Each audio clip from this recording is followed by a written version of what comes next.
The NCAA baseball tournament brackets were announced this morning, and for only the third time since 1988, the LSU Tigers baseball team was not invited. The New Orleans Saints are off to a 2-1 start, and they wanted to win their third game in a row, while the Jacksonville Jaguars were looking to avoid losing their third game in a row. There's only 3 undefeated teams remaining in Central Louisiana, and 2 of those teams are playing tonight here in Wynn Parish. The LSU Tigers are still holding strong at the #1 spot in the AP poll as they continue to roll past any opponent standing in their way.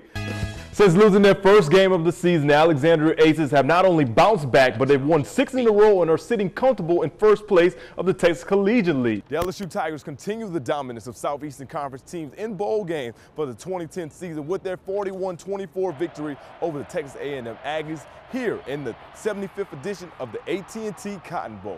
For their first 21 seasons, New Orleans Saints were awful. Fans wore paper bags over their heads and called them the Aints. Then in 1986, Jim Moore was hired and brought in some new players who became winners. Now, 25 years later, 3 of those key players are headlining the Louisiana Sports Hall of Fame. College football returns in 3 months, but the coach that made wearing a sweater vest very cool will not. Hey sports fans, I'm News Channel 5's Mo Carter. Spring is finally here and it's time for you to get out and enjoy some of your favorite warm weather sports. Plus, it's time for a brand new season of Athlete of the Week.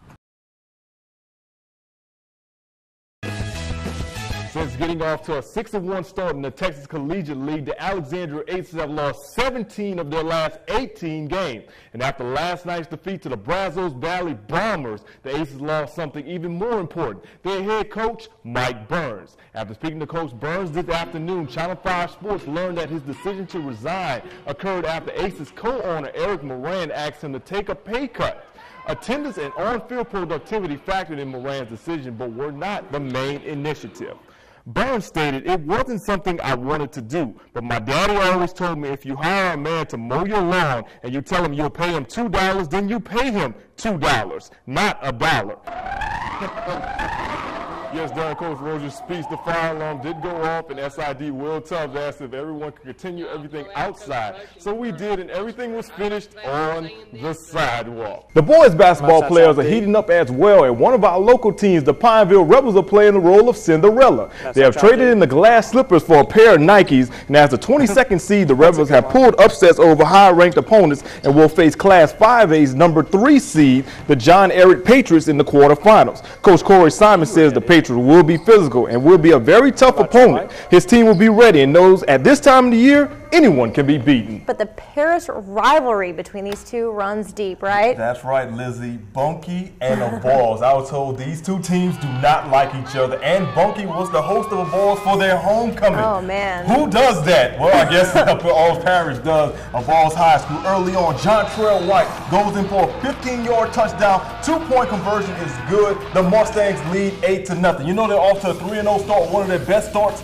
in school history. How about a Balls? Coach Andy Boone kicks the onside kick after he just scored a touchdown, and guess what? Mustangs ball. So let's go to the second person, that 3-headed monster, Wesley Boone, the coach's son. He goes in for a short touchdown, and the Mustangs go up 14-0. Bunky would get the ball after this and go 3 and out. So Balls gets the ball back, and guess who they're going to? Jontrell White. Nobody's going to catch this guy up the middle. 80 yards for a touchdown. 22-0. Mustangs, about 7 minutes left in the first quarter. Natchitoches Central heading up north to North DeSoto to take on the Griffins. Michael Arbuckle stepping back to pass. He's picked up by Delroy Franklin. We're going to get speedy. Let's just run all over the field. Yes, yes, yes, there it goes. And finally, he's knocked out of bounds at the 7-yard line. Wow, that guy's really, really fast. 2 plays later, Chiefs Robert Wooder to Arlandris Williams for a touchdown, 7-0, Natchitoches Central. The Menard Eagles heading up to Wynn Parish to take on the Winfield Tigers in a district battle of undefeated teams. Menard #4 in Class 2A, number 4 in 2A, Winfield #2 in 2A. We've been hearing this guy all year, Alonzo Moore. The opening kickoff, Coach Freddie Hallman said, don't kick it to this guy, and this is what happens when you do. 90 yards, 4 touchdowns. Winfield is already up 7-0. Menard gets the ball, they go 3 and out. So they are forced to punt. Would they punt it to Alonzo Moore? Yes, they do. Alonzo Moore makes them pay. Gets some great blocks. He's on the left sideline, and 65 yards later, he scores a touchdown 14-0 Winfield leads. And according to Winfield man B.R. Ardursh, that's a touchdown, everybody. Now, Menard drive down the field. Matt Caller's pan is caught by Courtland Lyles, but he fumbles, and Desmond Starks is there to recover it. First down, Winfield. The Tigers waste no time unscoring. The next play, Moore takes the direct snap, hits the left sideline, breaks a few tackles, gets some good blocks. He's off to the races. Guess how long this touchdown was, Lizzie? How long? 75 yards. Our final score, Winfield goes on to win this game big, 48-6. Alonzo Moore, 5 touchdowns tonight.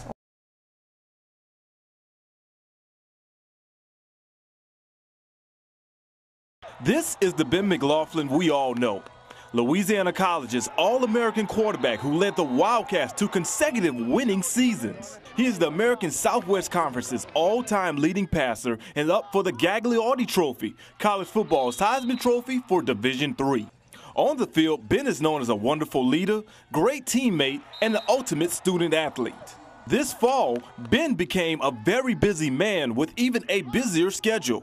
In August, he was hired to do this. When you're trying to find the slope. A freshman algebra teacher at Bolton High School. So yes, McLaughlin was a starting quarterback, working on his master's degree, and a school teacher. The big question is, how does he do it? It was a trial. It was tough at some points. I attribute a lot to our coaching staff at LC we worked around sort of my schedule a lot in practice schedules.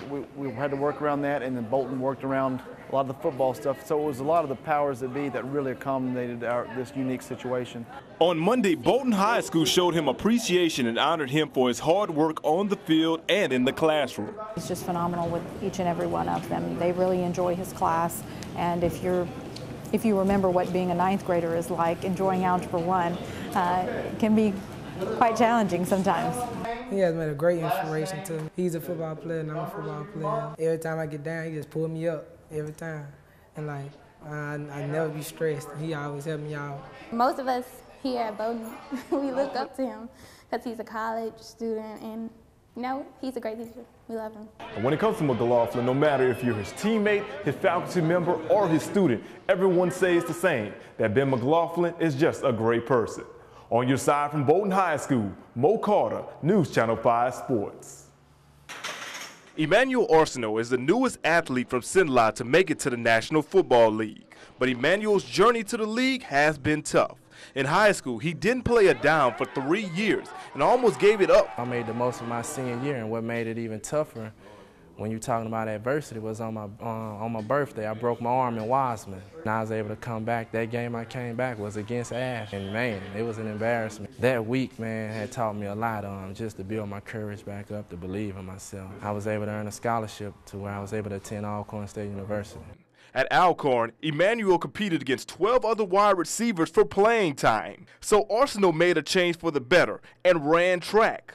Just as Arceneaux made his change, Alcorn State made some big changes of their own. My senior year, we was able to come in with a whole new coaching staff, so now you really proving yourself all over again. Finishing his career with 99 catches, over 1,600 yards receiving, and 12 touchdowns. Arceneaux was really excited about his chances to be drafted into the NFL. But on the weekend of April 25th, 2009, Arceneaux's phone never rang. Still focused on playing professional football, Emmanuel Arceneaux did the next best thing. I just got on the internet one day and typed in CFL football, and it had, 8 teams. When I got there, I found out I'm not competing against the receivers for a spot. When you're in Canada, it's a ratio. So I had to be one of the best Americans out of any position. After flourishing for 2 years in the CFL, Arceneaux finally got his chance to work out for NFL scouts. After many workouts, Leslie Frazier and the Vikings gave Arceneaux his chance. You'd be joyful, but it was like tears of joy, because actually it made me cry, because I thought about, like, man, whoever would have thought I would have made it from John Thomas to Lower Third area. Arceneaux will join the Vikings for minicamp this spring. In Alexandria, Mo Carter, News Channel 5, your local station for sports. The Louisiana Sports Hall of Fame. This is the place you want to end up once you paid your dues in your respective sports in the Bayou State. Being selected to the Hall of Fame is a true blessing and a tremendous honor. You think about all the athletes that have come through the state of Louisiana and its history. and only a few of us are in the Hall of Fame. I mean, that puts it into perspective, and I'm very blessed. This is the place I got my start. I've been lucky. I got a lot of awards in Seattle, but this is the one. This is icing on the cake. Kyler Hall Hollers made history this year, becoming the first softball player inducted into the Hall. The former All-American pitcher at USL is now the head coach at the University of Houston. With her selection, many more softball players could reach the Hall in years to come. I hope the future is bright and the door stays wide open for so many great softball players to come. And thank you to all the voters and the Hall of Fame staff. This is definitely one of the best nights of my life. And finally, the New Orleans Saints had not one, not two, but 3 Hall of Famers. Morton Anderson, Vaughn Johnson, and Buford Jordan helped turn the Aints back into the Saints in the late 80s and early 1990s together. And this weekend, they were enshrined into the Hall together. Probably a rare thing that you'll see anywhere, guys that all played at the same time from the same team to be inducted. To go in with Buford and Morton Anderson, you know, guys that I actually played with and had fun with. It's a special time, and those guys are definitely deserving, and I'm excited because of that.